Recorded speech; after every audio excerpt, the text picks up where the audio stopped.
close do I have to be? Dude, that's fine, like right there. Yeah, chilling. Yeah. I try to like get like right here, you know. Nothing crazy. I'll get a fucking upgrade soon. It's just fucking one mic. I mean, that's good shit. If it works, it works. Dude, this setup is perfect because like I don't need a producer. Right. At the moment. Yeah. Because you know, like how some podcasts work, they'll shoot the video, and then they'll be recording the audio on 2 different tracks. Oh yeah. So like then they have to like sync up the video and the audio, but just with the webcam on the computer, it's already. That's ready just to go. More shit to go wrong, dude. Yeah, exactly. Like, no, I tried to do that. Yeah. I tried to do that like a year ago. I tried messing with it, and I was like trying to put the voices and the video together, and it would sync up at first, and then it would just totally go off track somehow, some way. Yeah, no, fuck that. No, yeah, this is good, dude. Because you're doing, I mean, you do all your YouTube videos and shit. Just that's your cam and shit. Yes, sir. That's all I do. I just put that. Usually, it's on my my laptop or my desktop right here, and then I'll just sit right in front of my shit and just fucking blabber nonsense. And you know, that's good shit, dude. But yeah, put good content out, bro. Yes, sir, dude. Thank you for coming, though. Appreciate it. Yes, sir. Fucking, you just came off your last fight a couple weeks ago, right? 2 weeks ago. Yeah. Fuck yeah. So, coming off your last fight, you just got knee surgery. Yeah. What was going on with your knee? Dude, yeah, we were just sparring.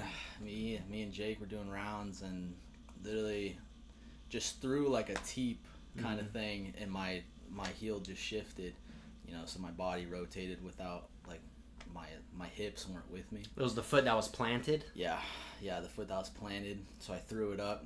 You could literally see in the video my heel just kind of tapped. Ooh. And as soon as it hit that, popped. I felt it pop, and immediately I dropped. And you know, you don't know exactly what's wrong, but I was down and my leg was shaking, and I was like, "Fuck!" Immediately, kind of, you know, I always like my knees have always been kind of fucked up. Yeah. So you know, you always deal with that, like clicking in your knees. So I just assumed hopefully it's something like that. I got up. I was walking around fine, telling Kev. Because it swelled up. Dude, I mean, in that moment, it's like, yeah, it did swell up the next day. Because you feel it tighten up real quick. Right. That's why you're able to walk around. You feel that on heat. Yeah. It starts to warm up, you know? So, yeah, I walked out, was chilling, walking around on it. The next day, that night, I sent a video to Kev, like, dancing around. Nah, Kev, I'm good, bro. He's like, all right, dude, you come in the gym tomorrow, do the crip walk, and you tell me if you can move around. Yeah. And the next day I was fucked. Yeah. No, it was bad.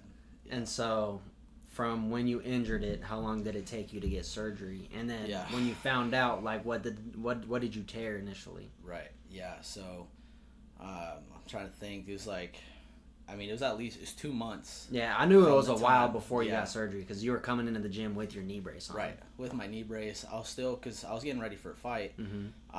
Savage, ladies and gentlemen. That's insane. Dude, I mean, because, you know, I don't even remember. I think I did have insurance. Yeah. So I had insurance through my work. It took me about 2 weeks to go get MRI. You know, they make you go through the process, go get an X-ray. I'm like, nothing's broke. Why do I need an X-ray? Yeah. You know, I was kind of pissed off. So went through that process, and it took a couple weeks to get the MRI, and they told me ACL. I hate the process of that because you always, for some whatever reason, you always have to get the X-ray first. Right. Before it's like, dude. The X-ray's not gonna see my ligaments in my knee, bro. Like, exactly. I didn't break my knee. Because I showed up thinking it was an MRI, and they started doing the X-ray. I'm like, nah, like this is. So when they seen the X-ray, the results, what'd they tell you about that? That it looked good. I was a healthy individual. So like, if we need to see, more stuff, we'll just get you an MRI. So let's do that. So they're like playing around with my knee, and they weren't 100% sure exactly if it was torn or not in that moment. Like the guy, they do all the tests and everything, but it took another few days and got the MRI. They told me it was just a clean ACL, nothing really else was wrong. I think luckily, because I think if you have all the meniscus stuff, then it's a little bit harder to like walk around and everything, and that's why I was able to train. It's just the ACL. I was looking up. There's a couple guys out there, Spencer Lee. Yeah, won the whole NCAA tournament with. Apparently no ACLs. In either knee. Right. Yeah. So and that's wrestling. Right. You need some knees, dog. And then Kamaru Usman, just no knees, world champion. Yeah, who knows what's wrong with Kamaru's knees? I don't even know. I just know he can't walk. Yeah. So you see a couple guys out there that are doing it. I mean, there's who else was it? Gordon Ryan's brother. I think he tore his ACL and he was still doing some jiu-jitsu, still training through it. So, I was like, well, maybe I can. Just trying to strengthen all the muscles around. I was, working hamstrings, quads, just going ham. Yeah. And, it gets you by. Like, I was still able to move around pretty good. Mm-hmm. Yeah, like we said, 2 months I was training. And just once in a while, you'd have just it's your tibia and your femur or whatever is down here. Yep. Connects, those two parts of the leg, and it just shifts. Yeah. And I could feel that shift once in a while. And it'd be in positions where, like, I'm up on one leg trying to kick, and they push me over and just... Yeah, the off balance. Yeah, and that pain, dude. Just after, 4 times of that happening, I was like, okay, I'm not fighting. Yeah. Like, I was telling Kev, I think I can do it. Yeah. No. Did you... So, you get the surgery, and you're in recovery. Did you do any, knees over toes guy? Have you seen that guy? Yeah, for sure. Have you done any of that? Yeah, definitely. Yeah, that was just a part of the entire process. It's just being able to bend it again. So I think knees over toes guy, his main thing is getting that flexion all the way over your toe. Yeah, and being able to flex all the way down to your hamstring, heel to your hamstring, and being able to the full mobility of being able to close your knee all the way and then open it back up all the way. But I got lucky. They recommended after surgery they give you a list of all the PTs in the area. Yeah, and the guy was a homie. He was like, it's a banner, so it's just very generic. They have a ton of different PT offices, and he went down the list and he's like, these are good, and he pointed one out that said sports. He was like, banner sports therapy. I was like, all right, that's probably the one I want. And I met a lady, her name's Ray, helped me out from the start. She was the first PT I had. Was with her for probably 2-3 months, which is good because in the beginning it's really just trying to it's all the mobilization. Yeah. It's not very sport specific at all. Yeah. So it's just strength. Not until 6 weeks. Exactly. Yeah. Even freaking longer. Yeah. Well, for me, for my shoulders, it was 6 weeks. I had both double shoulder surgery. So it was the whole first 4 to 5 weeks of PT was them just moving it for me. Yeah. Just moving it, massaging it, doing stuff like that. Right. So I can imagine it's the same exact thing with the knee. Yeah. And probably any other injury too. It's really, that was tough. We forcing it, my brother, dude, seeing him, what he went through, he had, we do all the ranch stuff. He's still doing all that stuff. So he was shoeing a horse, big old horse, I don't know if they're called. I think they're called the Clydesdale. Yeah, the Budweiser horses, because they those are fucking monsters. If you've ever seen one in real life, dude, you don't understand how big they are unless you've seen one. They're freaking huge. You see a regular horse and you're like, damn, that's a big beast. Right. And you see a Clydesdale, it's 2 of those. Yeah. Literally insane. Makes you... I'm already, not that big of a guy, Yeah. Standing next to one. Oh, yeah, we're tiny dudes, yeah. So, compared to that. But he was shoeing one of them, shaving their hooves, trimming them up, and the horse, freaked out and just kicked back, completely hyperextended his knee, blew out his entire knee. So, he went through, way worse than I did. Yeah. ACL, PCL, all the L's. Yeah. Dude. Major L. Yeah, major L, bro. And dude, that kid, he's tough. He's your older brother or younger brother? Older brother. Older brother? Yeah, he's 6 years older. He, before surgery, he went and climbed a freaking 14,000 foot mountain just because. With the knee? With the knee. Oh my God. So, me training still, that's kind of the mindset. It's you can still move. Yeah. So I saw him go through it. And bodies are crazy too. Yeah. It's all, like mind over matter is real. Right. If you shut off everything below the neck and you tell your brain that shit don't fucking matter, your brain will go, you're right, it don't fucking matter. I can still do whatever. Dude. And you just gotta fucking tough through that shit. I mean, yeah, there's people that are crazy out there, you know. They have that mind stuff. It gets nuts. You're able to push yourself however hard you want. Yeah. But seeing him, like, dude, I helped him through his recovery because I was always kind of into, like, the, you know, like, personal training stuff. And so I kind of was giving him exercises to do to try to strengthen. But in the beginning, we're just forcing his knee. Like, he's, like, literally, like, he's on his stomach, knee, you know, foot up in the air, and I'm just freaking pushing as hard as I can, trying to get to move. And that's kind of what I went through in the beginning. It's like, you're just trying to get that flexion back. And that shit hurts. It's what people don't understand either. Like, the physical therapy, it's fun in a sense of, like, you go, they put a hot towel on you, they fucking give you, like, a little bit of, a warm-up before the, you know, the pain starts. And then when they start moving your shit, that shit is gnarly within itself. Like, you're feeling all the clicking, you're feeling all the moving, and it's just, like, your muscles also atrophy around that. Right? Like, my dude, it was so funny when I had my, you know, both shoulder surgeries. When I would have, you know, one in a sling for 6 weeks, my arm was so tiny. Dude. And I would look at it and I would go, this is what I would look like if I didn't fucking work out or train. Like, holy fuck. This like, you have no muscle. And so you have to build all that muscle back, and what people also don't really, you know, who haven't gone through this don't know that when your muscles atrophy, that is also painful. Like, when your muscles start deteriorating, like, that hurts. Like, that's not something that's supposed to happen to your body, where, like, you just stop because you literally don't move it or use it at all. So everything atrophies around it and just gets skinnier and skinnier, and you have nothing to protect it. So fast. Yeah, like, fast. Within 6 weeks. Even little injuries. Like, I hurt my shoulder last camp, getting ready for this last fight, and literally just the pain that I was going through, like, not being able to do the same movements, just that time, like, it freaking, like, I felt, literally, I could see photos, you know, one shoulder smaller than the other, just small injury. It's like, so when your body goes through trauma, like a knee surgery, it's like, your body thinks that you just went through, like, a traumatic experience. It's serious work. They just cut up into your knee, you know, drilled into your bone. Like, your body's like, dude, because that within its own right is also injuries.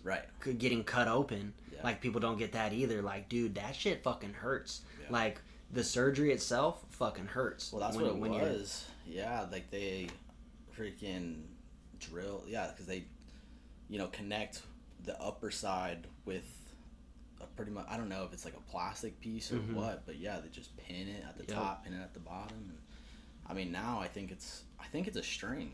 I don't know what I've seen some nasty knee surgeries, like, kind of like on accident, because I don't really go looking for that stuff.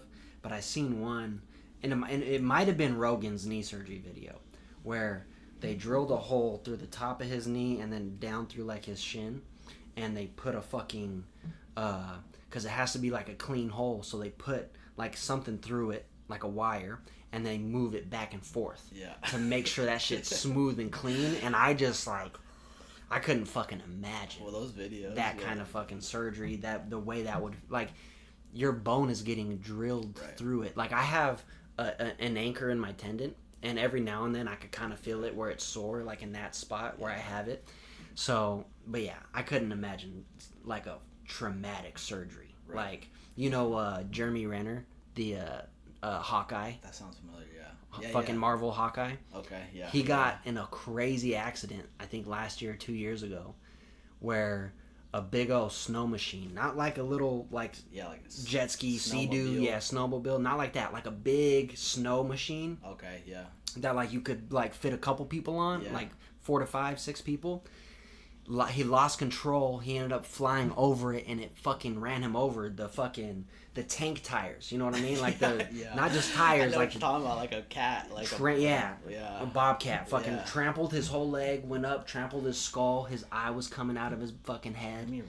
Yeah, dude. Like, literally Hawkeye, the fucking superhero. That shit happened to him, dude, and fucking. You have to go through some gnarly He broke his jaw in like 6 different places. Like his jaw is totally reconstructed. His skull has so many plates in it. His back, his ribs. How's he looking? He looks fine. He looks like, he looks the same. And like Joe, he was just on Joe Rogan's podcast. Joe was like, dude, you're like, you can't even tell you had this surgery. Like you're walking around like I'm limping more than you're limping, and and like it's just insane for one, medicine. Right. Like how far medicine has come. Right. If that was 30 years ago, he's dead. Yeah. No. Like literally. Just 30 years ago, that dude's dead. And for two, how amazing and I'm trying to find the right word. Just how your body bounces back from shit and how it adapts. Right. Like your body is like human bodies are fucking insane. Yeah. And I'm sure like other animals' bodies are insane too if like they had like that same type of medicine that we're introduced to. Just biology itself is just fucking insane. Dude, like, thank goodness for modern medicine for sure. Yeah, like, bro. Dude, I think about that all the time. Anytime I get sick, I'm like, bro, if this was 100 years ago, I'd get pneumonia and I'd just die. This is how my life would be. Like, there's how many people on the planet? Like 7 billion people. So many of us would be dead from the common cold. 100%. You know what I mean? Any bacterial infection. Any bacterial infection, you get cut open, your shit's infected. Like you get gangrene, you're fucked. Yeah. You're sawing that arm off. Yeah, no, it's not. The Civil War was insane. That was 200 years ago. Yeah. Like, I mean, I could just tell because like they only it was 2 little pinholes. Really. Mm-hmm. Like I was glad. Like I didn't know anything really about the process. Like. They really put it on you to kind of decide like what type of knee surgery you want, like whether you want your quad, hamstring, patella. So they can't even you can't even be like, well, what do you recommend? And they're like, well, I kind of can't recommend it. It's all up to you. I'm like, bro, come on. Yeah. And what the initial doctor I had, that's the problem is a lot of these doctors aren't super experienced and like have a knowledge of what combat sports is going to entail. Yeah. So this initial doctor I had recommended. Just the I think it's the patella, right? Mm-hmm. Like, the patella. It's in the front of your knee. They would just take a piece of that. And he's like, yeah, you kind of have knee pain. After, thank goodness he said this. He's like, you kind of have knee pain when you kneel down. Yeah. And I'm like, bro, jiu-jitsu is kind of all kneeling. Literally, yeah. I'm in my fight stance. Your fight stance is kneeling. Pause, like bending your knees. Yeah, you're on your knees a lot. Like just. Everything like taking shots, like banging down on your knees. So, well, just even boxing, you gotta have the knees bent when you're moving around, and not only like just in your like moving around, in your fight stance. Because you move a lot, I move a lot, so we know what that entails of like just needing the legs underneath you. Yeah, we're so dynamic. That's like literally my thought is like, dude, it's scary. Like thinking, I don't know if I'm gonna be able to move like I usually do. Yeah. It was like, all right, I can't have knee pain while I'm kneeling. So I, looked into it and I think I chose, it's working out so far. Mm-hmm. I ended up choosing the quad. So I ended up choosing the quad because I was thinking it'd be rough getting my hamstring taken out. Like thinking about rehab, but like the hamstring is huge. Mm-hmm. And I felt like rehabbing a quad would be easier than a hamstring. And I think that was the right choice. But yeah, just the research I had to do, I was like, I had to learn a lot. Yeah, for sure.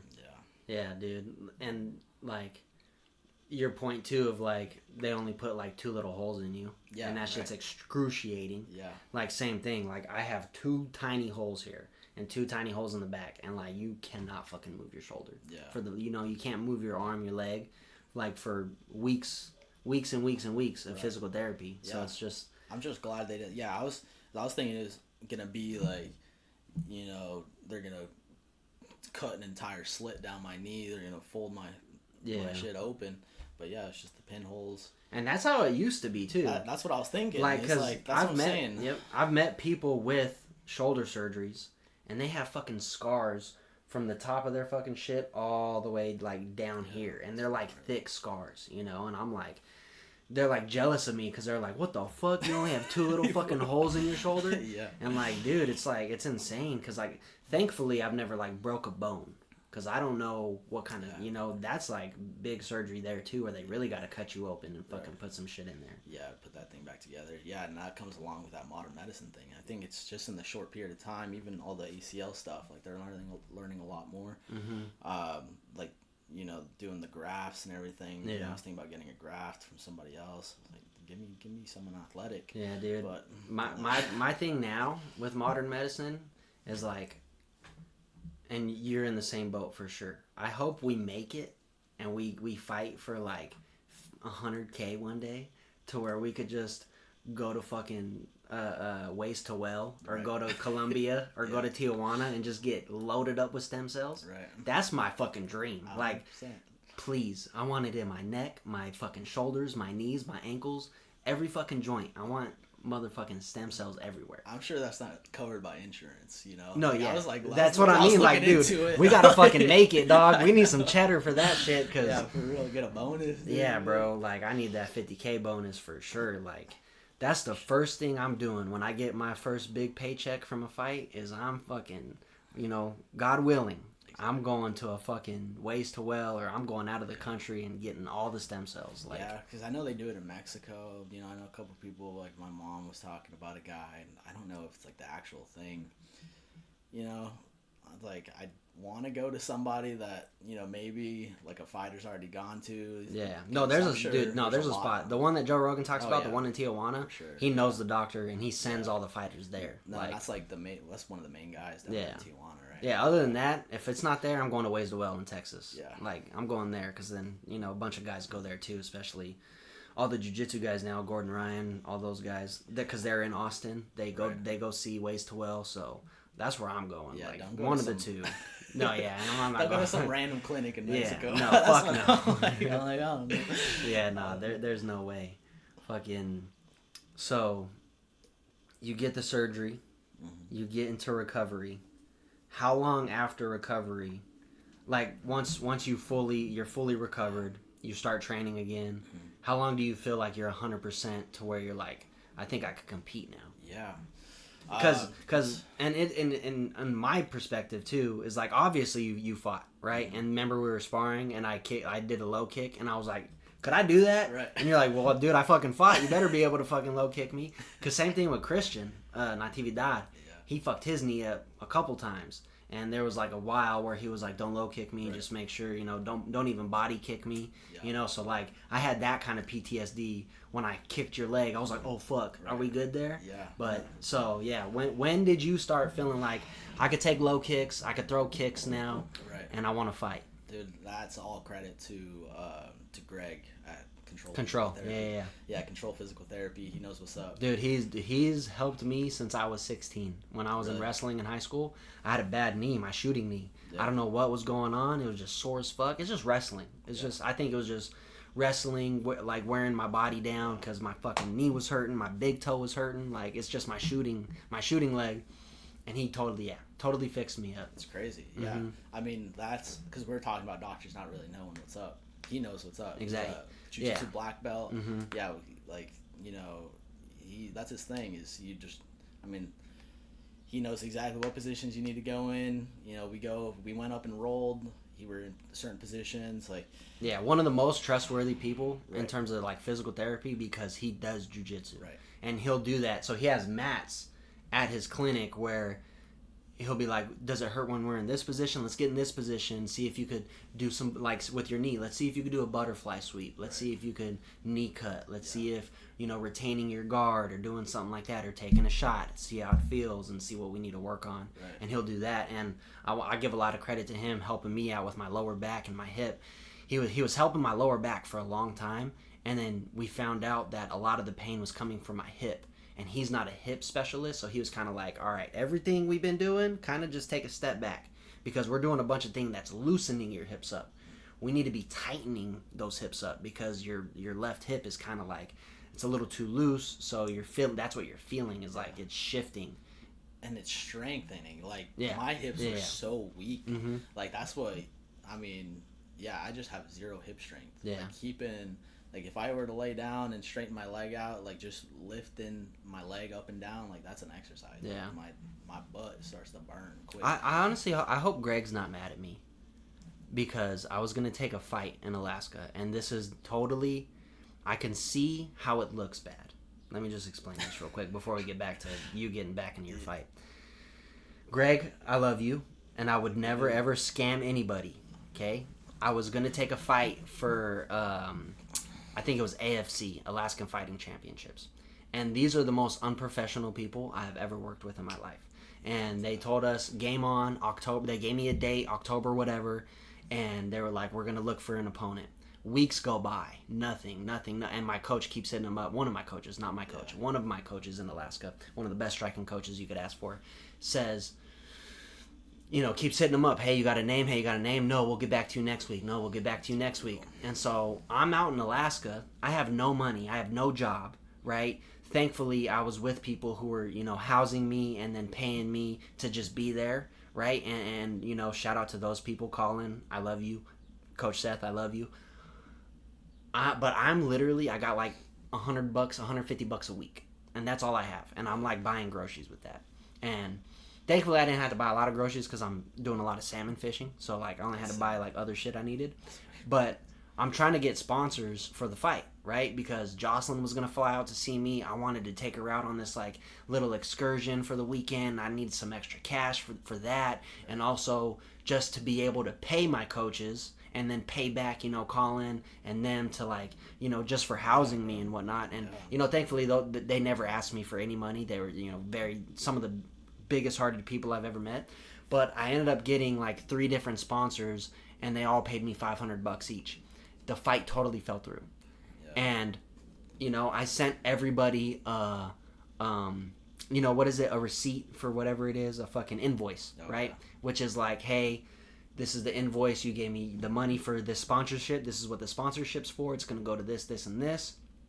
And there's no refunds because I have no control over if this fight falls through, right? Hopefully it does.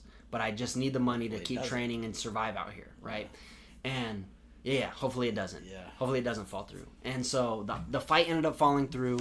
And I was in a place where I was so angry, so mad. I kind of just left it all. Mm-hmm. I didn't want to tell nobody what had happened. I didn't say anything. I didn't announce anything other than like, I'm going home. Like, I'm coming home. The fight's off. Yeah. Right? I didn't.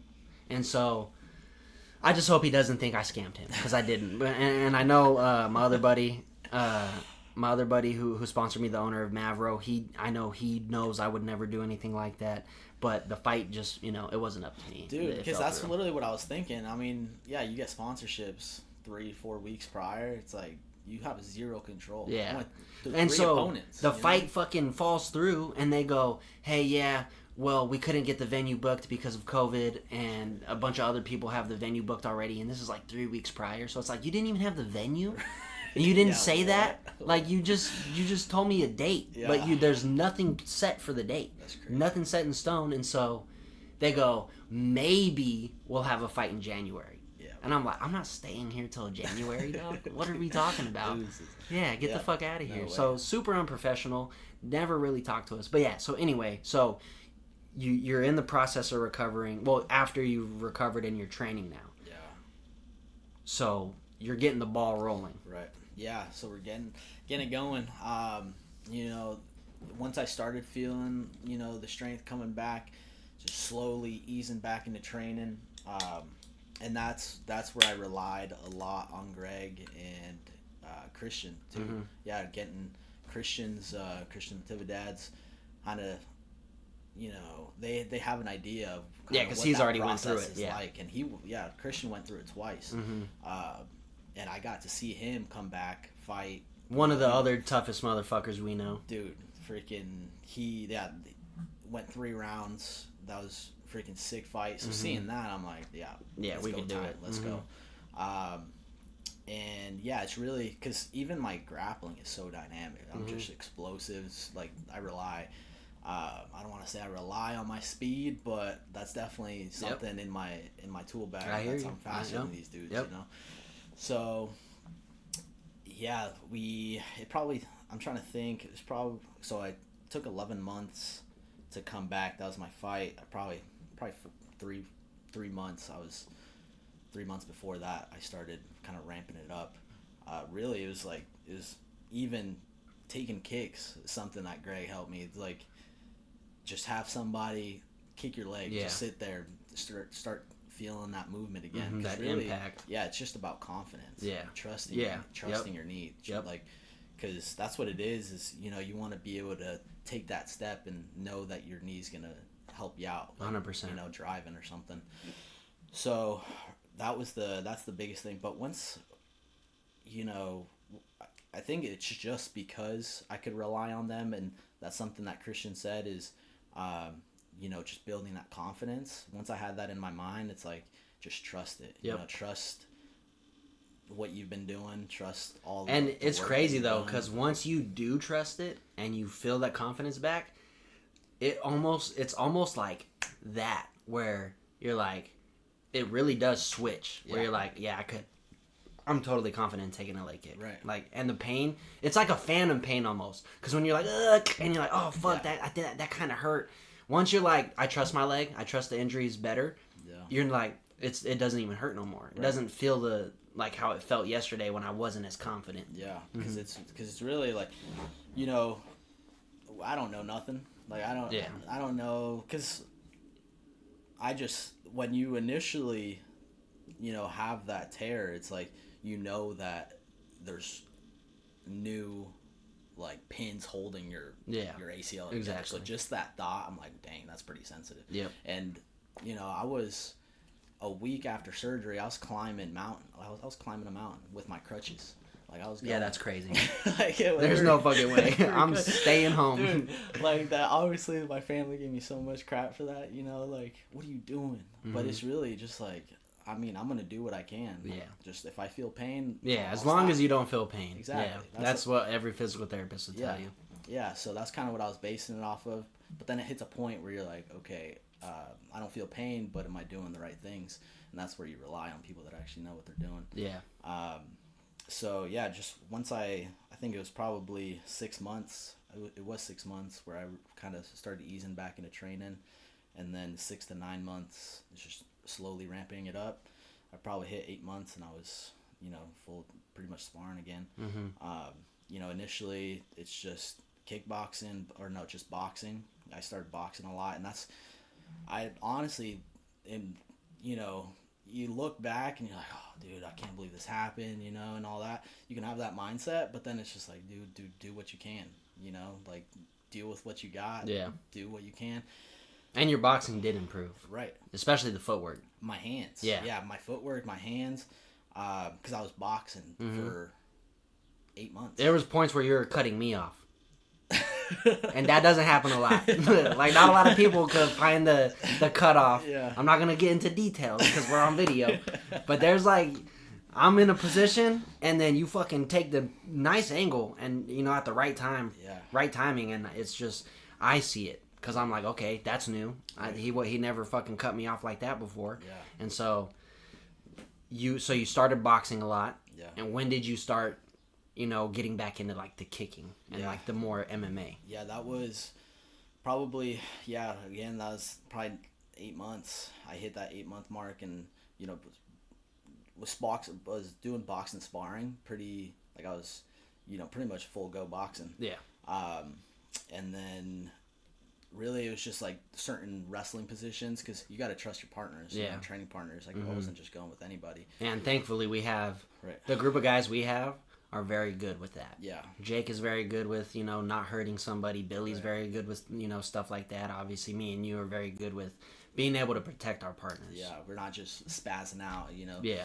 Because, you know, there's a couple guys, I'm like coming back and they do like a random trip. Yeah, exactly. I'm like, oh, yeah. Dude, yeah. Super nervous. That's the stuff where I was getting help with. It's like, you know, am I okay to do this? So, you know, and then once Greg was like, yeah, you're good, then it was like, all right, start wrestling, start grappling, and just was able to kind of do everything at that point. Yeah.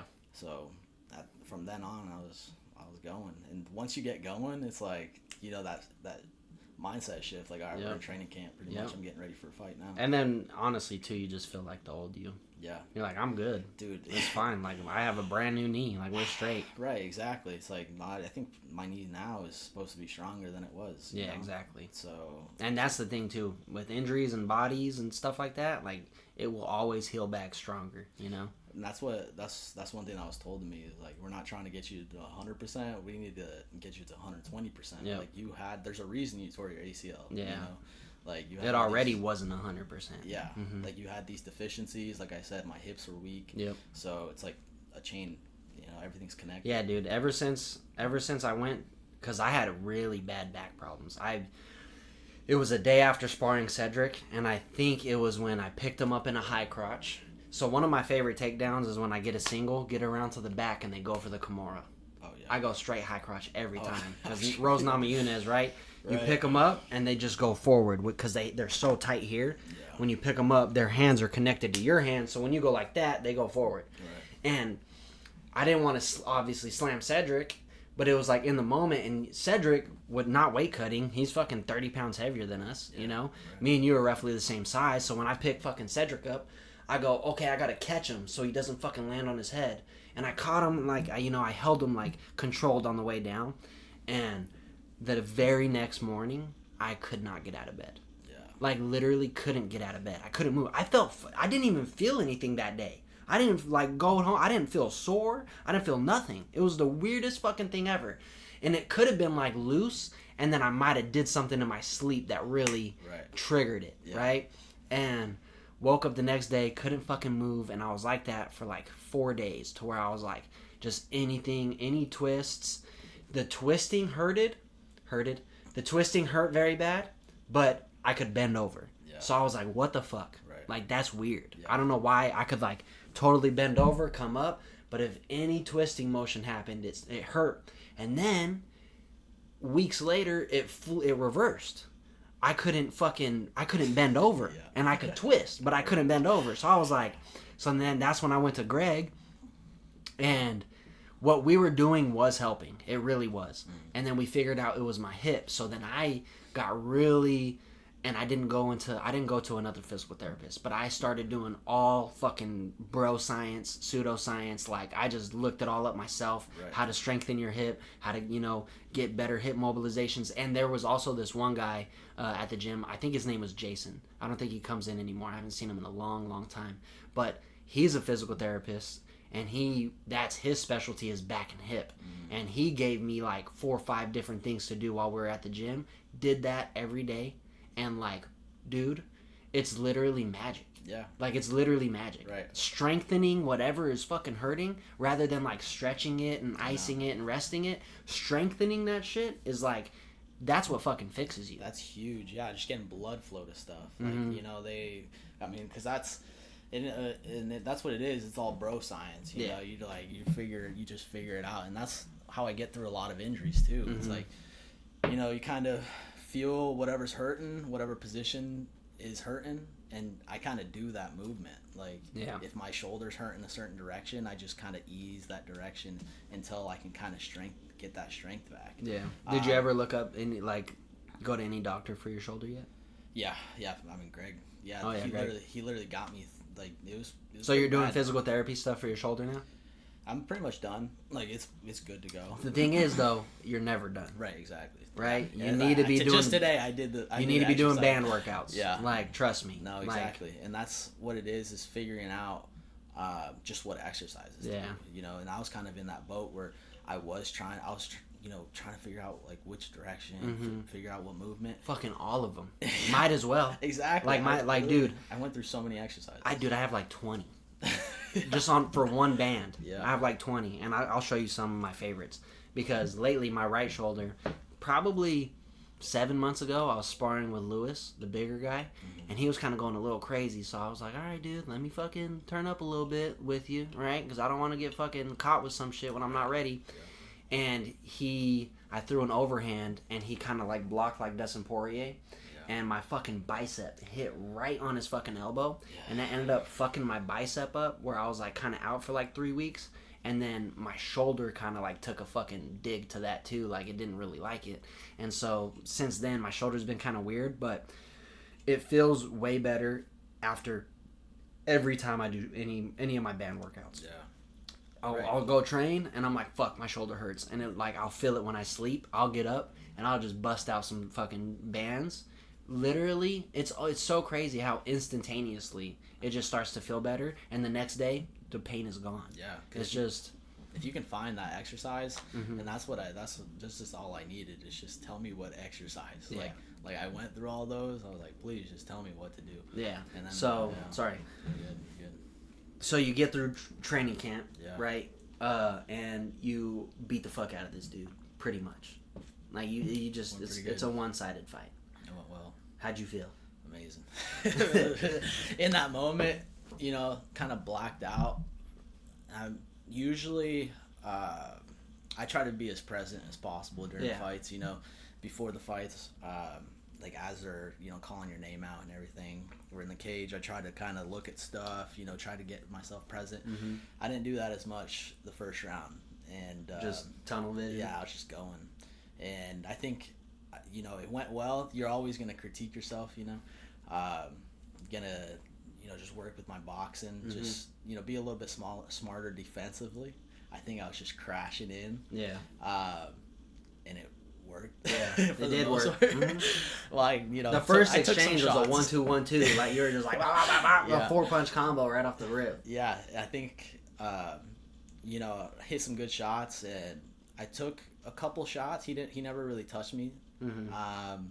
Your right hands. The right hands that you landed were definitely hurting. Right. And landed way cleaner than the right hands he landed. You could tell you were hitting the right hand as he was throwing his left hook. Boom, that was turning his body. And then when he would come back, you were rolling with his right hand. Right.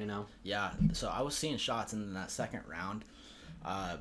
Just recentering myself. I think I was a little bit more present that second round to where I saw shots a little bit better. Because I think it was only like a 15-second exchange, but within that exchange, I felt good, with my boxing. So, yeah, it felt great. Obviously, I did really, because I had 3 opponents that camp, so I was getting ready for a striker and like a little box. Initially, it was a wrestler, boxer type of guy, and then the second guy was straight up striker. So I was really just trying to work my hands, and then this next guy, I knew he had a little bit more grappling, but just knowing where you're strong, I'm gonna just continue to work on what works, but just improving my hands defensively is really just all I took away from it. Yeah, and that's what's gonna prove Look the good. distance. Yeah, felt good. Look good, felt good. Fucking. So then you end up taking him down in the second round. Yeah. Getting to like his back, getting into a mounted back position where you had him flattened out. Yeah. And you just ground and pound him for the win. Dude, that's what was crazy. Is like once you get in that position, you're like, oh, I might be able to finish here. Yeah. Like, cause that's Jake gives me shit. Like that's my first finish that I've gotten. It is? Yeah. Damn, so you're a fucking Bilal Muhammad? Bilal Muhammad, bro. Not no more. I got Not me no a finish. Baby. Let's go. Hell yeah, I didn't know that either. That's awesome. Yeah, so that's what felt good. Feeling that ref push you off, that's a different feeling. Yes, it is. That'll pump you up a little bit more. Yes, it is. That shit is the best feeling in the world. That felt good. So, yeah, I was hyped. As soon as I felt him pushing me, I was like, oh, dang. Like, I was Did you jump on the cage? Yeah. Dude. Bucket list. Every time, dude. That's the best part. After a win, after a finish win, jumping up on the fucking cage, dude.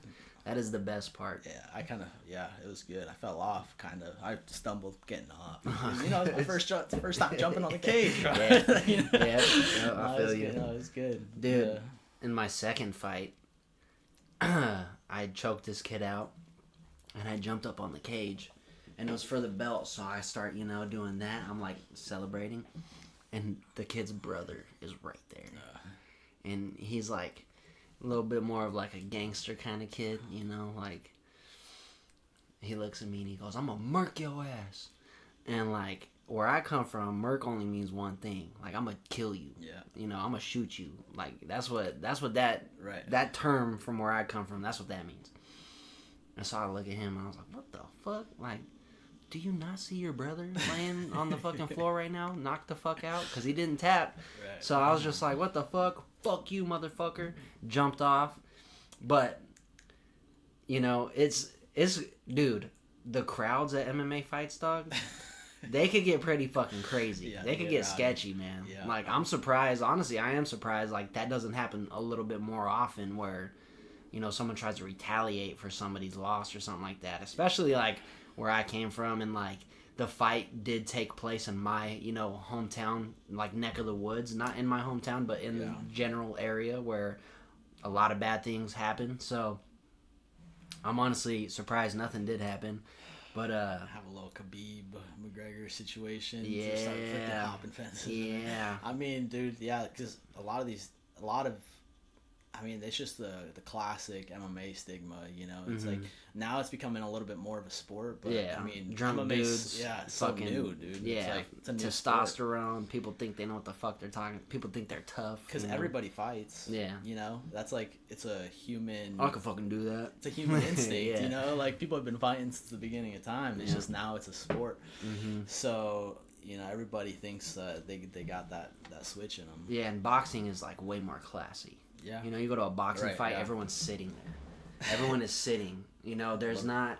If you watch boxing, you'll see the crowd. Everyone sits. And then no one jumps up until a big shot lands. And then everyone's like, oh, fuck. Get his ass.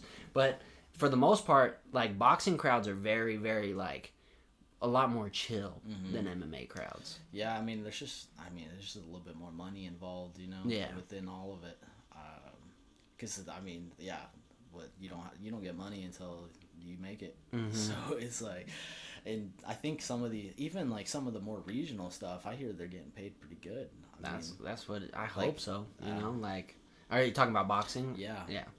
Was it something at the Footprint Center? If it's at the Footprint Center, it's going to be a bigger promotion. Yeah. But yeah, I heard he's making like millies, you know. Yeah, I wouldn't doubt it. It's totally different from the way they pay MMA fighters. Did you hear Rolly? Did you see the whole like boxing last weekend? I didn't see a lot of it. I saw some of the highlights. I saw they were all trash. Garcia. Yeah, the Rolly Romero and the Ryan Garcia fight was decent. I heard that was decent. Teofimo Lopez was, you know, more action packed than the other fights in terms of like output. He landed more shots than like everybody else that weekend. And there was Devin Haney on the card. Canelo, damn near. He had like he landed like 170. Haney landed 70 punches in his fight. Canelo only landed 56 and only outstruck Skull by 1 punch. And Skull threw twice as more as Canelo. That fight, in my opinion, was like almost damn near a robbery.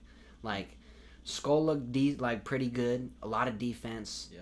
Wasn't as clean as like when Floyd fought Canelo, but it was like going into the 6th round and they show the scorecards and it's 6-0 Canelo. You're like, what? Yeah. How the fuck is it 6-0 Canelo? He's landed 4 fucking punches through 5 rounds. Like, what are we talking about? But, so anyway, after the Rolly Romero fight, Rolly had, you know, some shit to say to these fucking boring ass fights. And he goes, you know, I think they're getting paid too much. And so there is a point to that, right? There is a little bit of the point. That's why, like, Dana White's like, I can't fucking pay you guys $10 million because then you guys aren't going to fight hard. Yeah. Which there is a little bit of a point to that, right? But I say, because he goes, we need to pay them less. Fuck that. Pay them less. They don't deserve all that money. I agree, like, to a fraction of what you're saying. What I think would be the best way to deal with this is I don't want to pay fighters less. I don't think fighters should be paid less. All the training they do, they put their bodies on the line. Boxers and MMA fighters, they take, you know, all the fucking CTE. Right. So instead of paying them less, you bring back yellow cards and red cards. I agree with that. If the fight's fucking boring, yellow card. Yeah. 30% of your pay is gone. You want me to pull out the red one? Because that's 50%. You know what I mean? Start fucking fighting. Yeah, honestly. Like, I mean, yeah, you get called for stalling in wrestling. Yeah, exactly. I mean, that's what I honestly do think there should be stalling calls. And yep, like 100%. Because, I mean, you're trying, like, the whole point of all of this is to put on a show. Yeah, but then it could get a little weird, a little murky with, someone that has something like Floyd's style, who's very defensive, but he's still winning the round, and he's also not throwing punches. You know what I mean? Like, you got to have a very particular style, and you got to be very good. Like Floyd, he's probably like one of the only ones who could get away with being so defensive, but like, you're watching the round and you go, Floyd won the round, right? Even though the other guy threw a bunch more, Floyd connected way more, and he fucking made the dude miss 50 times that round. Like, there is, an argument for that. Yeah. Like, because I couldn't see someone pulling the 20% on Floyd. Like, that's it's tough. I mean, if you see it count, like, it's if you're getting the damage that round, I mean, you get damage. Yeah. If it's like 2 shots, but those 2 shots rock this dude because you're clean. Catching him with a check hook as he's coming in, and it's off a nasty counter, and you're just like, oh my god, that was beautiful. So it's like, you got to determine it off of that, but it's tough. You definitely have to. I mean, that's just the biggest. I think that was the first question I asked after my fight was it exciting? Yeah, like I care about putting on a show. Like, that's you're doing the content stuff, which I think is huge. You got to build your name somehow. And that's you already have the content side, and then you go fight. It just brings that much more people that to that. Or vice versa. Right. You're bringing more people to your content side, and then all the people who watch your content, they get brought to your fight. So that's huge. Like, I understand the importance of doing that. I don't do it as much, or I don't really do it. So my performances have to. I have to put on a show. Yeah. Like, that's my time to kind of grow my name, and that's my performances will speak for themselves. Yeah, 100%. Like there's two aspects to kind of that draw. Yeah. There's certain guys out there that don't really talk or anything, but you want to see them fucking fight. Exactly. Yeah. There's a lot of guys like that where Alex Pereira. Yeah, it literally doesn't talk. Literally doesn't fucking make a facial expression, but you want to see him in the fucking ring. Like, he does not. He has no fucking lick of English at all. He does no shit talking. Yeah. But you want to see that motherfucker because he's a fucking world destroyer. It's crazy. Yeah. Same thing, kind of like with Khabib. Like, Khabib, though, he was good on the mic. He was good at, like, brother, I smash you. Yeah. And, like, people want to hear him say that shit. Like, Islam is like, that shit is pretty crazy, but yeah, there are dudes out there that are just stone cold. Fedor Emelianenko that was his whole career. You want to talk about a motherfucker who didn't talk? Fedor didn't say a fucking word. He was Alex Pereira before Alex Pereira. Yeah, right. True. He wouldn't even do the fucking nah. Yeah. He just walked out there like he just fucking woke up out of bed. His stare downs before fights, and he would throw fucking bombs on you all night. Yeah, like the cardio he had as a heavyweight, with the amount of bombs he would throw, and like how good his wrestling was and how good his kicks are. He was a bad motherfucker back in the day. Yeah, I think I was thinking about Crow Cop with those stare downs. I don't know. Yeah, there's a couple of those guys. Dude. Just scary dudes. Silva and Crow Cop, that's probably the coldest, craziest stare down of all time. Yeah, two of the baddest stare down motherfuckers staring each other down. Yeah. That shit was awesome. Dude, Pride was so badass back in the day.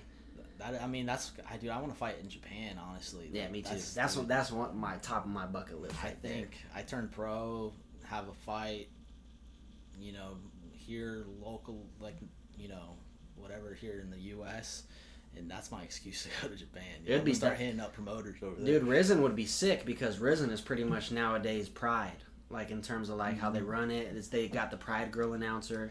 They got the same rules pretty much as Pride. Like, you can knee stomp, you can fucking soccer kick. Like, I want to do at least a fight like that. Like, just for the fuck of it, just because you can. I mean, dude, you got someone in front headlock, just throw a knee at their forehead. You watch your fucking, these fighters you look up to do it, and you want to do what they do at least once. Yeah. You know what I mean? Like, I've always wanted to do a bare knuckle fight. I've always wanted to do a fucking Valley Tudo style tournament where one night we fight fucking 4 times, bare knuckle, like fucking old school, fucking, what's his name? The Gracie. Not Hoyce, his brother, or his cousin. Was it his brother? Is it Henner? No, not Henner. I don't know. Hickson. Hickson Gracie. Yeah, there's a sick-ass documentary called Choke. You gotta watch that shit. Yeah. That is a bad motherfucker. Hickson Gracie. Yeah, for sure. He's a bad dude. But because I like just the history of the Gracies. I can never remember like which one's which, you know, like on the come up. There's so many of them, dude, but they got a freaking... Hickson, in terms of like MMA and jiu-jitsu, Hickson was the best one. Yeah. He was the best fighter, all-around fighter, and he was the best at jiu-jitsu. And then right after him was Hoist, and Hoist got really lucky to fight for the UFC, which, you know, that's what really blew up, you know, When you think of who fucking started the UFC, it's Hoist Gracie. Right. That was the dude back in the day. Right. Yeah, I mean, it's just platform based. Like, you get that platform, you do something, there you go. Mm-hmm. And all of a sudden, you know, people don't remember this name versus this name just because, you know, he got something in the UFC. That's what... I mean, because all these other promotions, you know, it's like the pay's all right. It's like you almost take a pay cut just to get the marketing from the UFC. Exactly. You know, it's tough. Yeah, you get to the UFC, your name's gonna get out there more. Your popularity is gonna go up. You might not be getting as paid as much as some other guys, but who knows what other guys are getting paid as well, you know. But doing stuff outside the sport, because if you get that marketing side, like that's the like, I know I'm not gonna, you know, there's a long time before you make money in MMA. Yeah. Like you can't do this sport because you want to make money right away. Mm-hmm. You know, so just doing stuff outside the sport, have your own businesses. I mean, that's ideal. You know, have your own stuff going on, so where you have this platform and then you promote all your stuff. You know? That's what it's about. Like, in a perfect world, I want Demetrius Johnson's life. Yeah, I want to go in the UFC, have a fucking awesome run, hopefully win a title, hopefully defend it, and then when it's my time to retire, I'm playing video games, dog. I'm making YouTube content. I'm doing a podcast. Yeah. That's all I want to do. Just having a good time. Yeah, dude. Just have a good time and, like, just do what you want to do. Whatever it is after that. Just be able to have the funds to be able to do that, and then whatever that is, to be able to make money off of that. Yeah. No, exactly. I mean, yeah, that's just what it's about. I mean, you're not going to be able to do this sport for a long time. Yeah. I mean, what? Like, There's some dudes that fucking do, though. 30s, but it's only some, you know? Yeah, that's the thing when people are like, dude, fucking Yoel Romero fought until he's 45. You're not Yoel Romero, bro. Not everybody is. Not everyone's Bernard Hopkins. Not everybody's fucking, you know, like Dan Henderson's crazy. Like, he fought until his late 40s as well. Like, not late 40s, but early 40s. And, like, it's just crazy how some guys can make that longevity and, like, still be at the top of the game. Yeah, I mean, you know, I kind of started looking into, like, what, you know, there's a certain gene that either promotes CTE, makes you more prominent to CTE. I don't know what that gene is, but I try to look it up. I'm not even going to fucking look into it, because if I look into it, I'm going to quit. That's the thing, if I got that shit, I'm quitting. I'm never fighting again, so I'd rather just not know. And then, you know, just figure it out later. Because at one point, you're not going to know anyway, because you're just going to forget. You're going to have CTE so bad, you're not going to fucking, it doesn't even matter at that point. You're not even thinking about it. Exactly, you know? Exactly, like, it all comes, you know, full circle in that type of sense where it is what it is. Everything, you know, will play out how it plays out. Well, and that's like where I looked at it. It's like, you know, I got given certain talents, you know, situations made me wrestle, you know, I got into combat sports. Mm-hmm. Feels like this is what I'm supposed to do. Yeah. So it kind of is what it is. Yeah. Like, I've told that shit to myself too, is like, I have so many dreams and so many other things that I want to do. Like, that's why, like, I have to do something. Mm-hmm. Like, I make a little bit of music. I've done stand-up comedy. I've done, you know, all this YouTube shit that I genuinely really enjoy this the most, because it's very easy and I have everything here. I don't have to go anywhere to do it. Like, I don't have to go to a studio. I don't have to go to a comedy club, which I really hold near and dear to my heart. I love comedy. Some of the times when I bomb up there, it's like, I'd never want to do this again. And, like, I get, like, that kind of anxiety of, like... And I should have more grace on myself in terms of that, because a lot of the times where I bombed was me going off script or trying something new, and it just wasn't working, and I'm like, fuck, I'm fucking stupid. I'm never doing that again. But it's like, it's not that deep. Like, thinking about it, it's not that deep. Like, you just, you know, you have jokes that are funny, and you know what they are. Whenever you veer off into something, it's a risk, right? They might not land, but it is no one's gonna fucking remember it, you know. But what my point is that I have all these things I want to do, But at the end of the day, I've told myself, I got to do what I believe God put me here to do, which is fight. Yeah. Because am I decent at stand-up? Yeah. I got a couple funny jokes. Am I decent at making music? Yeah, I got a couple good songs that are like, okay, that's pretty good.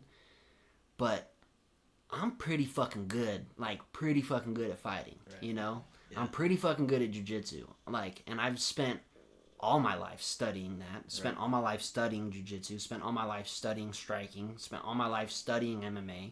So it's like, dude, just fucking do what you're good at. Right. You know, stick to the fucking meat and potatoes. Dude. And then everything else will follow. Yeah.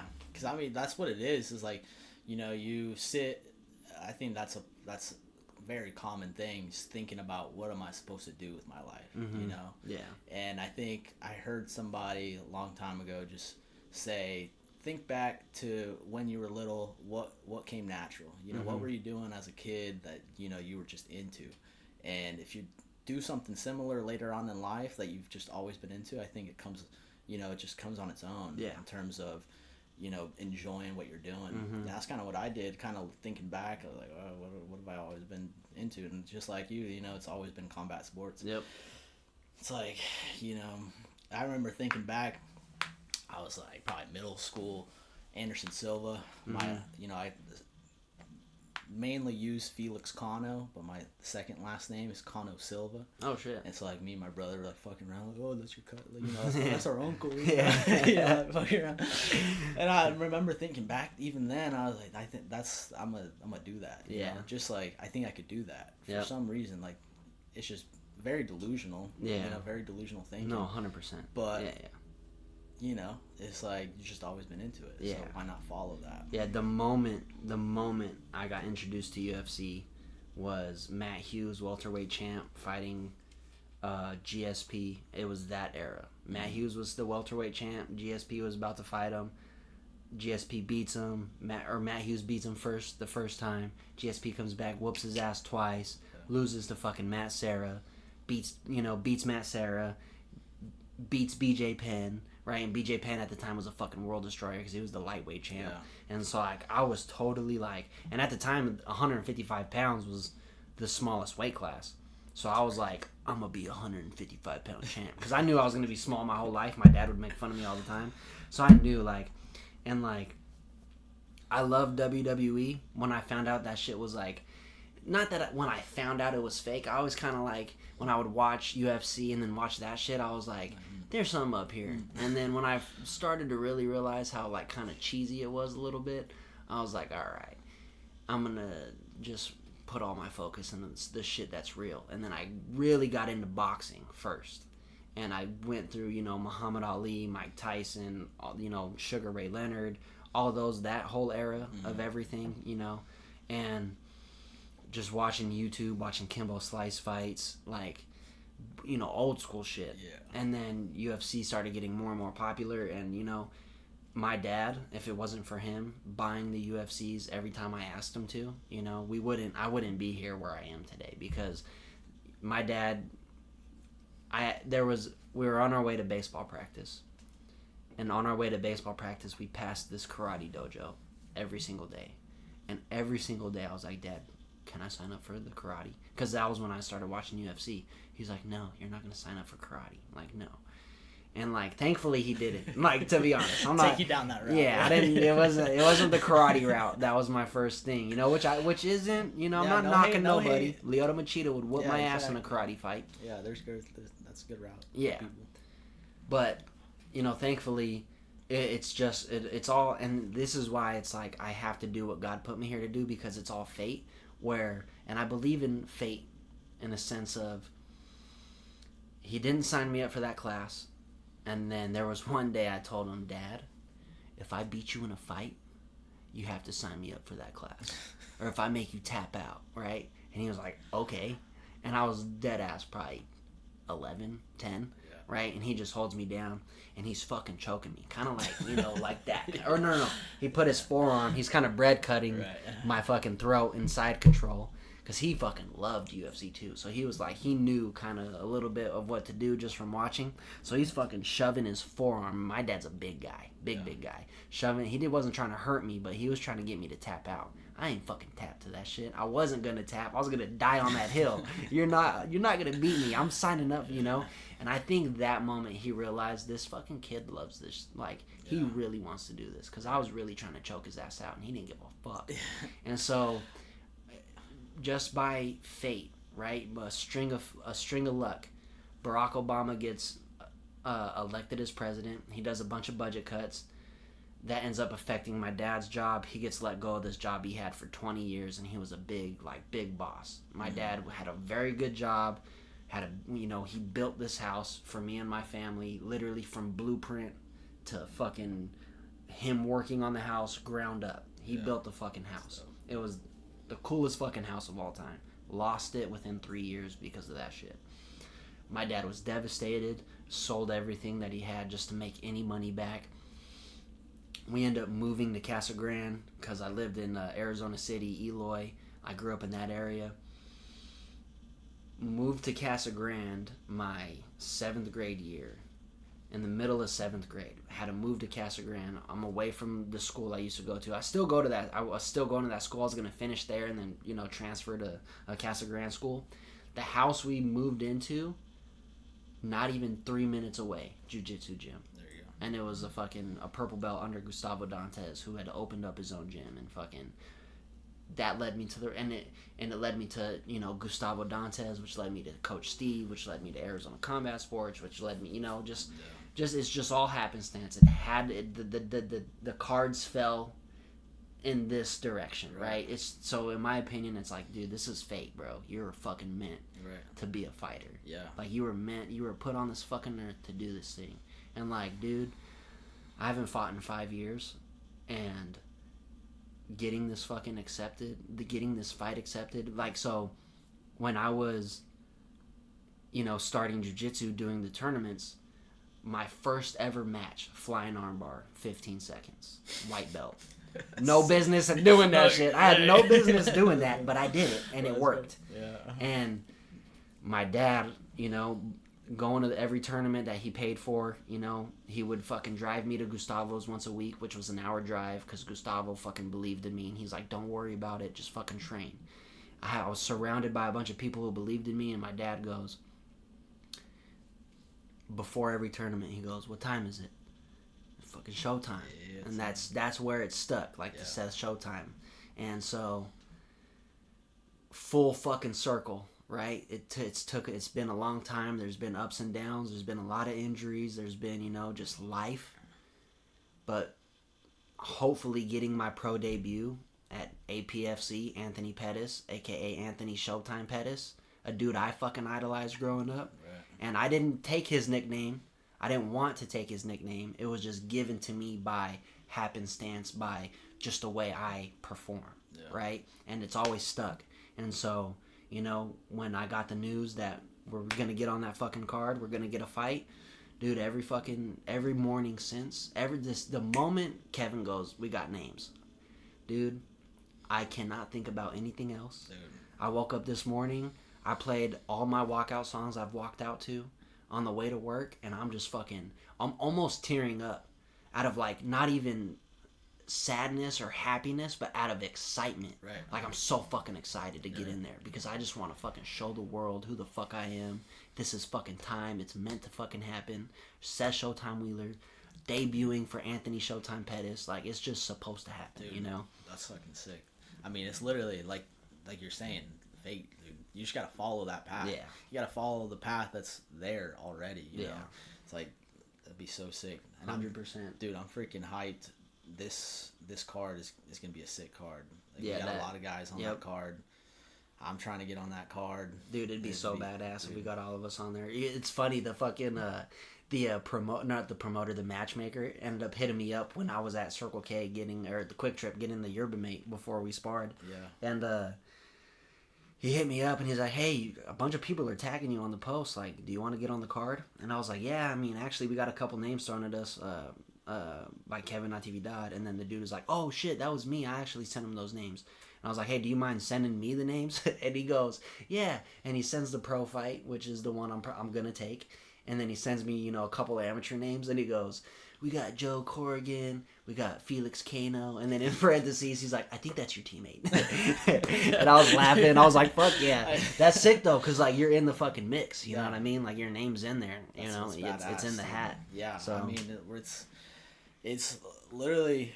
That's what's crazy is that belief. I mean, we train with legit guys, and it hits a certain point where you're like, the gap isn't that far away. Like that's not, dude. That's what's crazy. I've sparred Corey Sandhagen. That's what's nuts. I could say that. That's beautiful. What I mean. That's a beautiful part about this sport. He'll never remember it. You don't know who the fuck. I'll remember that shit forever. Right. He was in full headgear, elbows, knee pads. I didn't even fucking know it was Corey Sandhagen. And I loved him at the time. Like, he was, like, one of my favorite fighters. And that was when I was in Colorado training with TJ and I wasn't, like, with TJ training, but I was training under Dwayne Ludwig. And fucking TJ's right there with his partner. And I'm right here with my partner. And I'm watching him do the technique. And I'm like, I'm going to copy. I'm going to do it exactly how he's doing it, right? Yeah. And so one of the buddies takes us to Team Elevation.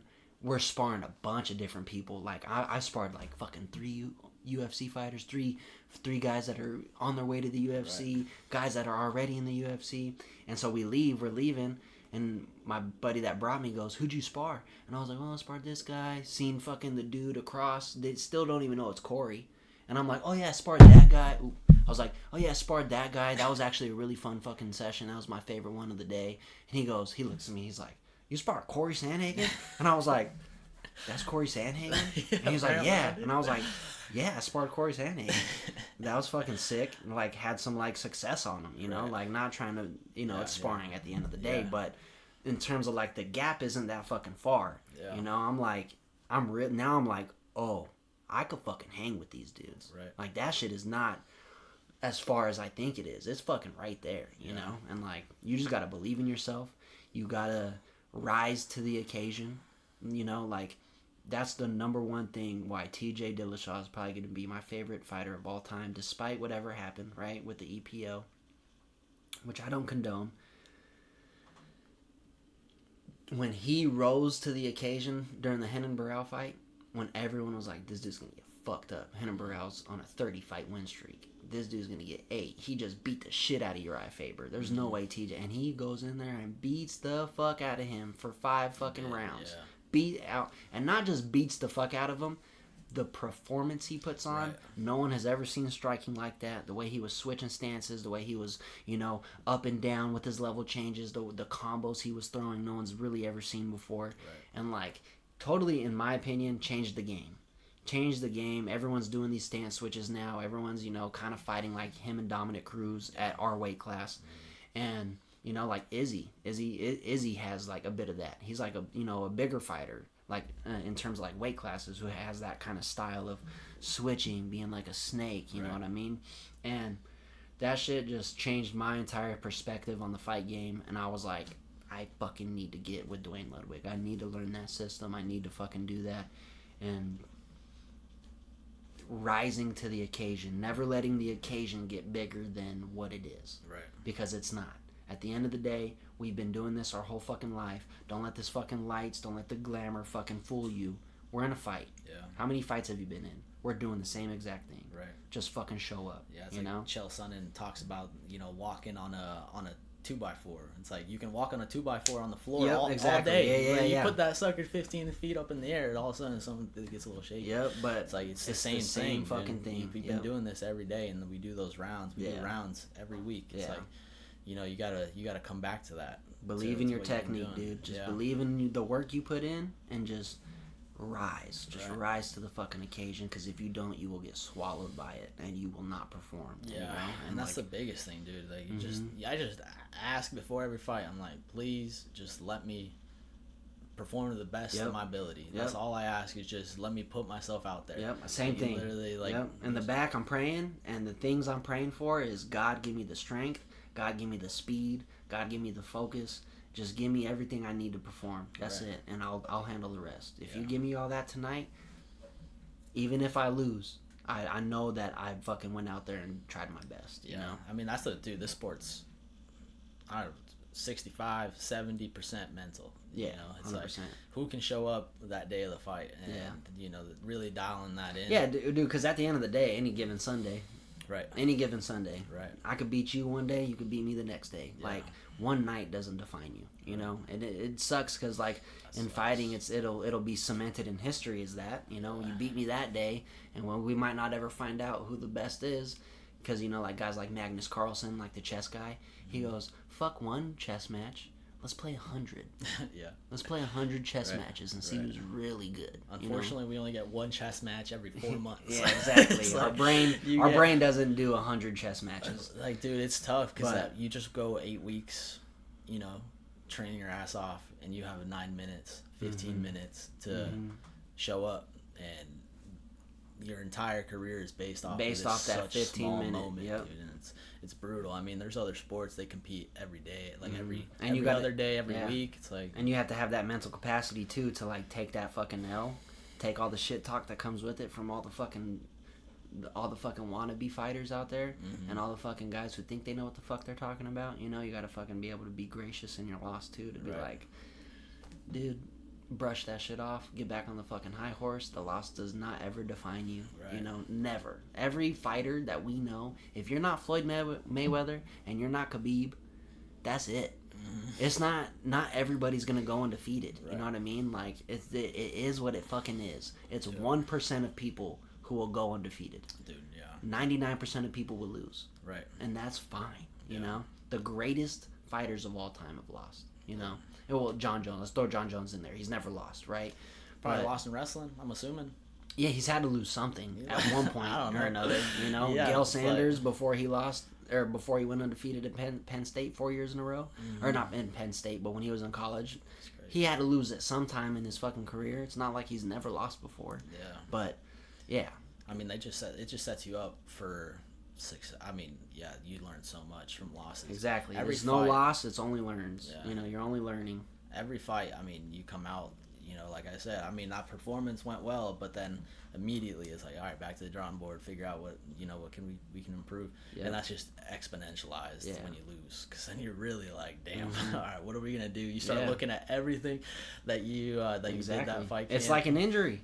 Yeah. Right? You got injured because it wasn't 100%, but then you came back and you're now 120% from the knee injury. Right. You've seen guys go with high-level people and they lose, and they come back a fucking better fighter because they fought at that high level before. Yeah. You know what I mean? Like fucking Corey Sandhagen and Peter Yan. Peter Yan kind of beat the shit out of him a little bit, you know, whooped his ass. Corey hasn't fucking lost since, you know. He came back. He's like, fuck it, I'll take my L, and I know what I got to fucking work on. I'll go out there and I'll fucking whoop the next guy's ass. It's not that fucking, you know, it's not rocket science. Yeah, you need to see that level sometimes. Like, you know, like these fights. Bo Nickel. Yeah. He's going to be a bad motherfucker. Like RDR said it. He was like, I'm glad I fought him now, because in 3 years, he's going to be a fucking motherfucker. And Bo's got the mentality to come back from that. I believe he will. I look at all the Penn State mindset stuff. Yeah. I literally, before this last fight camp, I literally watched multiple press conferences of Cael Sanderson just talking. Yep. Like, just trying to figure out what kind of mindset they have over it. Like, because those Penn State, I mean, like all those big wrestling schools, it's like, dude, the mindset they have is insane. Mamba mentality, dog. Kobe's lost the finals before. Yeah, that didn't stop him winning 5 more fucking championships, going back to back to back, you know? Yeah, I mean, I have 2 losses in my career, and one of them, like, you know, in that moment, it's brutal. Yeah, you invite your entire family out. You know, you're like, all right, I'm fighting for a belt.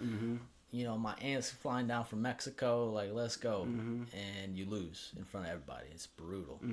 But coming back from that, like the mental capacity after that, and plus, it's like, you know, that fight, I, you know, went out of my comfort zone. Like, this dude, he's Elijah Smith. He just made it to the UFC. Obviously, talented kid. Team Elevation. That's what you were talking about the other day. He's in Colorado. He's a Colorado kid. He has his own gym out there, Victory MMA. He does train with X Factory X. He's a high level kid. It's like, I took a risk taking that fight, and it didn't work out. Yeah. But I mean, just the fact that you're willing to take that risk, put yourself out there, it's like, that's a mental battle in itself. Is like, you know, you gotta take risks in life. Yep. You know, like you're not gonna get nothing if you don't risk. So, I mean, whether you come up short, it's like, fuck it. Yeah, that's my mentality too. That's why I want to take the pro fight against, you know, this guy who's the ranked number 1 featherweight in Utah. Because I'm like, give me fucking number 1. Right. Fuck number 2. Fuck number 3. Let's see what I could do with number 1. Yeah. If I beat that motherfucker, I'm number 1 now. That's I'm the number 1 in Utah now. Exactly. You know, and like fighting the better people, fighting people who are gonna get you out of fucking bed, they're gonna make you a better fighter. Yeah. You know, so it's like respect him as well. You know, show your fucking opponent respect, especially if they're really fucking good, because in the end, you become a better fighter. Yeah, you know. 100%. Yeah, I mean, like you gotta take risks. I mean, right now, 5-2. I don't want to take many more amateur fights. Yeah. You know, I'm at the point where I want to turn pro, and once you turn pro, you got to care about your record a little bit more. Yeah. You know, you got to take smart fights, be intelligent. But right now, I'm at a point where it's like, I have zero risk. Like I'm trying to fight the highest level fight that I can fight before because if I take a pro fight right now, it gives me that experience. I mean, when else am I going to get an opportunity like this to really like test myself? Yeah. Like, all right, let's see what we got, see where we're at. And I think this is a perfect opportunity. Fuck like, yeah. July 5th, baby. I think it's going to be a show. Yes, sir. Opponents are lining up are good opponents, and it's gonna be a good time. Yeah. Get you out of bed. Fuck yeah, dude. Well, we'll fucking call it there. I appreciate you for fucking coming, dude. Of course. This show was awesome. Thank you. Yeah, ladies and gentlemen, let everybody know where to find you. Cano Felix 199 Instagram. That's about it right now. Just follow me there, and it'll be a show. I got my baby crying July 5th. Yeah, July 5th. Catch us. Let's go. All right. Peace out, everybody.